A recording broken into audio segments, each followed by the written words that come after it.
আপনাদের এই জমিতে 70% তো শুধু বালি, ফসলও ঠিক মতন হয় না। তাই বলছি বেশি ভাবনা চিন্তা না করে দলিলে টিপ সেটা দিয়ে দে। কিন্তু উকিল সাহেব, কোনো কিন্তু নাই, এখানে ফ্যাক্টরি হলে তো তোমাদের ছেলে মেয়েরা কাজ করবে।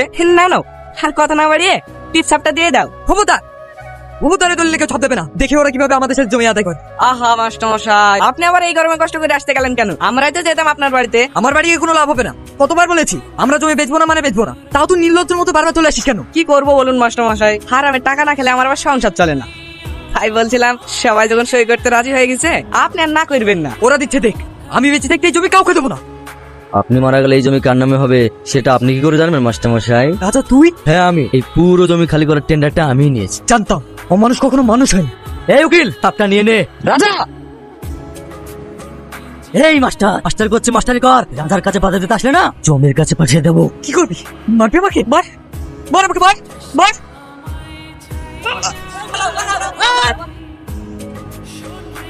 তাহলে উকিল বাবু, আপনি বলতে চাইছেন এই লোকটাই মাস্টারকে খুন করেছে? হ্যাঁ ওই জন্যই তো আপনার কাছে সারেন্ডার করতে এসেছে। আচ্ছা, বাহ, খুব ভালো। আমরা যদি এরকম আসামি পাই তাহলে আর আমাদেরকে সরকারের তেল পরে কষ্ট করে আসামি ধরতে যেতে হবে না, তাই না সঞ্জয় বাবু? হ্যাঁ ম্যাডাম, আপনি ঠিকই বলেছেন। এরকম হলে তো মাঝে মধ্যে আমরা একটু ছুটি নিয়ে বউটাকে নিয়ে একটু বেড়াতে যেতে পারি। আমি জানি আপনার বউ টুর করতে খুব ভালোবাসে। এবার দাঁতগুলো বন্ধ করুন দয়া করে। তাহলে আপনি মাস্টার মশাইকে খুন করেছেন, তাই তো? হ্যাঁ ম্যাডাম। এবার আপনিই বলুন, সারা জীবন জেল খাটবেন না আপনাকে একবারে ফাঁসি দিয়ে কষ্ট থেকে মুক্তি করে দেবো? না ম্যাডাম, আমাকে ফাঁসি দেবেন না। আচ্ছা ঠিক আছে, তোমাকে ছেড়ে দেবো। এই নাও, একটা ফায়ার করে দেখাও।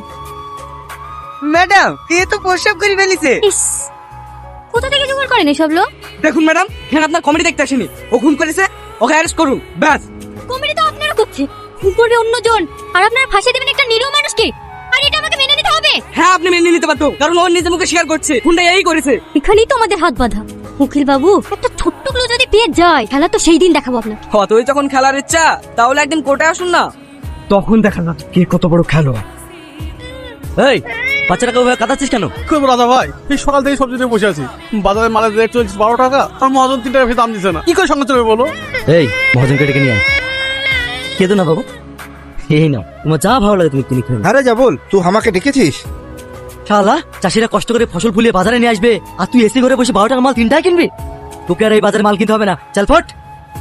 राजा भाई हमसे गलती हो गया, तो माफ कर दो, ऐसे गलती दोबारा नहीं होगा। দ্বিতীয়বার যদি এরকম ভুল করিস, তোকে 15 কাটা করে কেটে বিহারে ট্রান্সফার করে দেবো। ठीक है भैया, चलो तुम्हारा माल 12 रुपया करके लेगा।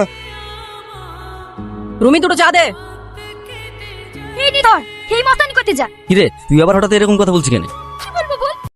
পরবর্তী পর্ব দেখতে আমাদের চ্যানেলটি সাবস্ক্রাইব করে রাখুন আর কমেন্ট করে আপনার মতামত জানাতে ভুলবেন না।